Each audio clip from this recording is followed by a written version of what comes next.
ओम नमो भगवते वासुदेवाय।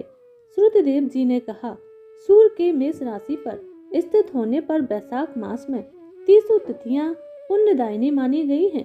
एकादशी में किया हुआ पुण्य कोटि गुना बढ़ जाता है। उसमें स्नान, दान, तपस्या, होम, देव पूजा, पुण्य कर्म एवं कथा का श्रवण किया जाए तो वह तत्काल मुक्ति देने वाला होता है।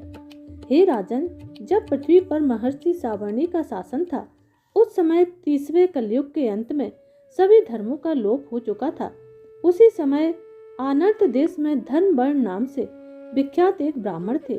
मुनिवर धर्मवर्ण ने उस कलयुग में ही किसी समय महात्मा मुनियों के सत्र याग में सम्मिलित होने के लिए पुष्कर क्षेत्र की यात्रा की।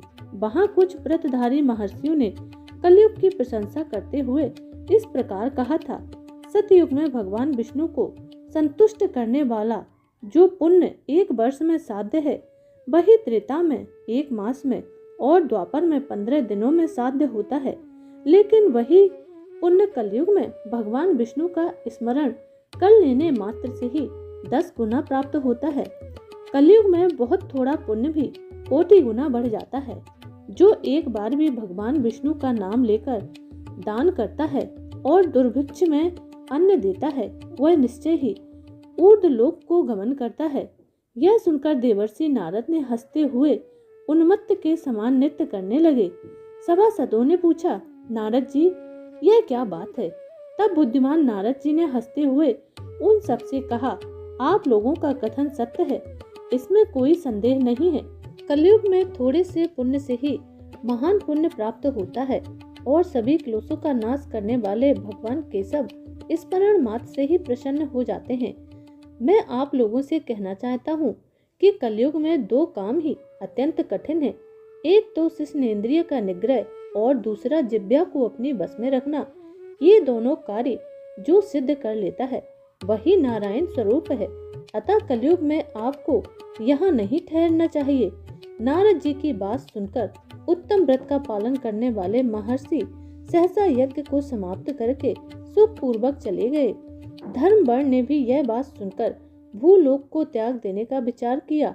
उन्होंने ब्रह्मचर्य व्रत धारण करके दंड और कमंडलू हाथ में लिया और जटा बलकल धारी होकर वे कलयुग के अनाचारी पुरुषों को देखने के लिए घर छोड़कर चल दिए। उनके मन में बड़ा विस्मय हो रहा था। उन्होंने देखा प्रायः मनुष्य पापाचार में प्रवृत्त हो बड़े भयंकर एवं दुष्ट हो गए हैं। ब्राह्मण पाखंडी हो चले हैं। शूद्र संन्यास धारण करते हैं। पत्नी अपने पति से द्वेष रखती है। शिष्य गुरु से बैर करता है। सेवक स्वामी और पुत्र पिता के घात में लगा हुआ है। ब्राह्मण शूद्रवत और गौएं बकरियों के समान हो गई हैं। भूत प्रेत पिशाच आदि की उपासना चल पड़ी है। सब लोग मैथुन में आसक्त हैं और उसके लिए अपने प्राण खो बैठते हैं।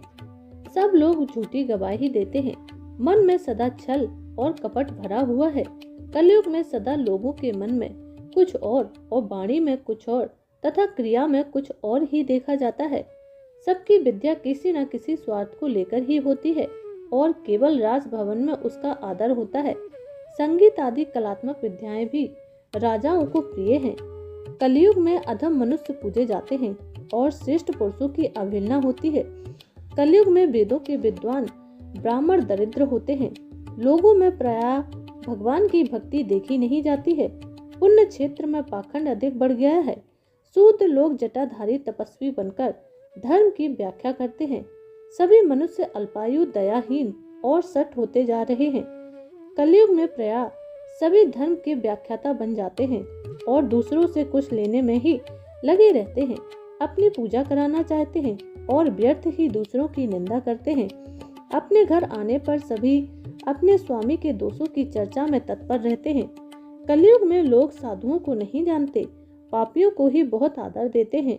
दुराग्रही लोग इतने दुराग्रही होते हैं कि साधु पुरुषों के एक दोष का भी ढिंढोरा पीटते रहते हैं और पापात्माओं के दोष समूहों को भी देखकर अनदेखा कर देते हैं और उनको गुण बतलाते हैं। कलयुग में गुणहीन मनुष्य दूसरों के गुण न देखकर उनके दोष ही ग्रहण करते हैं। जैसे पानी में रहने वाली जोंक प्राणियों के रक्त पीती है, जल नहीं पीती, उसी प्रकार जोंक के धर्म से संयुक्त ही मनुष्य दूसरे का रक्त चूसते हैं, औषधियां शक्तिहीन होती हैं, ऋतुओं में उलटफेर हो जाता है, सब राष्ट्रों में अकाल पड़ता है, कन्या युग समय में संतान उत्पत्ति नहीं करती, लोग नट और नर्तकों की विद्याओं से विशेष प्रेम करते हैं, जो वेद वेदांत की विद्याओं में तत्पर और अधिक गुणवान हैं, उन्हें अज्ञानी मनुष्य सेवक की दृष्टि से देखते हैं, वे सब के सब भ्रष्ट होते हैं। कलयुग में प्रायः लोग श्राद्ध कर्म का त्याग करते हैं, वैदिक कर्मों को छोड़ देते हैं, प्रायः जिह्वा पर भगवान विष्णु का नाम नहीं लेते, लोग श्रृंगार रस में आनंद का अनुभव करते और उसी का राग अलापते रहेंगे। कलयुग में मनुष्यों में न कभी भगवान विष्णु की सेवा देखी जाती है, न ही शास्त्रीय चर्चा होती है, न ही कहीं यज्ञ की दीक्षा है, न विचार का लेस है, न तीर्थ यात्रा और न ही दान धर्म देखे जाते हैं। यह कितने आश्चर्य की बात है। उन सबको देखकर धर्म वर्ण को बड़ा भय लगा। पाप से कुल की हानि होती है। देख अत्यंत आश्चर्य से चकित हो वे दूसरे द्वीप में चले गए। सब द्वीपों और लोकों में विचरते हुए बुद्धिमान धर्म वर्ण किसी समय कौतूहल बस पितृलोक में चले गए। वहां उन्होंने कर्म से कष्ट पाते हुए पितरों को बड़ी भयंकर अवस्था में देखा। वे दौड़ते और गिरते पड़ते हैं। उन्होंने अपने पितरों को भी नीचे अंधकूप में पड़े हुए देखा। उनको देखकर आश्चर्यचकित हो दयालु धर्म वर्ण ने पूछा, आप लोग कौन हैं और किस कर्म के प्रभाव से इस अंधकूप में पड़े हुए हैं? तब सभी पितरों ने कहा, हम श्रीवत्स गोत्र वाले हैं। पृथ्वी पर हमारी कोई संतान नहीं रह गई है, अतः हम श्राद्ध और पिंड से वंचित हैं। इसीलिए यहाँ हमें नरक का कष्ट भोगना पड़ता है। संतानहीन दुरात्माओं का अंधकूप में पतन होता है। हमारे वंश में एक ही महान यशस्वी पुरुष हैं, जो धर्म वर्ण के नाम से विख्यात हैं, किंतु वह विरक्त होकर इधर उधर घूमते फिरते हैं। उसने ग्रस्त धर्म को स्वीकार नहीं किया है। एक तू ही तंतु हमारे कुल में अवशिष्ट है। उसकी भी आयु क्षीण हो जाने पर हम लोग घोर अंधकूप में गिर पड़ेंगे, जहाँ से फिर निकलना अत्यंत कठिन है। तुम पृथ्वी पर जाकर धर्म वर्ण को समझाओ, हम लोग दया के पात्र हैं। हमारे वचनों से उसको यह बताओ कि हमारी वंश रूपा दूर्वा को काल रूपी चूहा प्रतिदिन खाता जा रहा है। क्रमशः सारे वंश का नाश हो गया है। एक तुम ही बचे हो, अब तुम भी मर जाओगे। तब संतान परंपरा न होने के कारण तुम्हें भी अंधकूप में गिरना पड़ेगा। इसीलिए ग्रस्त धर्म को स्वीकार करके संतान की वृद्धि करो। इससे हमारी और तुम्हारी दोनों की ऊर्ध्व गति प्राप्त होगी। यदि एक भी पुत्र वैशाख, माघ अथवा कार्तिक मास में हमारे उद्देश्य से स्नान, श्राद्ध और दान करेगा, तो उससे हम लोगों की ऊर्ध्व गति होगी और नरक के द्वार से उद्धार होगा। यदि एक पुत्र भी भगवान विष्णु का भक्त हो जाए, एक भी एकादशी का व्रत करने लगे, अथवा एक भी पुत्र भगवान विष्णु की पाप नाशक कथा का श्रवण करे, तो उसकी स्व बीती हुई पीढ़ियों तथा स्वभावी पीढ़ियों का उद्धार होता है। वे पीढ़ियां पाप से आवृत होने पर भी नरक का दर्शन नहीं करती हैं। दया और धर्म से रहित उन बहुत से पुत्रों के जन्म से क्या लाभ, जो कुल में उत्पन्न होकर सर्वव्यापी भगवान नारायण की पूजा नहीं करते हैं। इस प्रकार प्रिय वचनों द्वारा धर्म वर्ण को समझाकर तुम उसे विरक्ति पूर्ण ब्रह्मचर्य आश्रय से ग्रस्त आश्रम में प्रवेश करने की सलाह दो।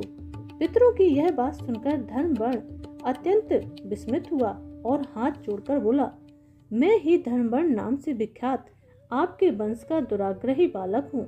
यज्ञ में महात्मा नारद जी का यह वचन सुनकर कि कल युग में प्रायः कोई भी रसनेन्द्रिय और शिष्णेन्द्रिय को दृढ़ता पूर्वक संयम में नहीं रखता, मैं दुर्जनों की संगति से भयभीत हो अब तक दूसरे द्वीपों में घूमता रहा।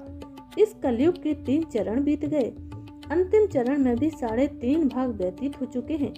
मेरा जन्म व्यर्थ बीता है, क्योंकि जिस कुल में मैंने जन्म लिया उसके माता पिता के ऋण को भी मैंने नहीं चुकाया।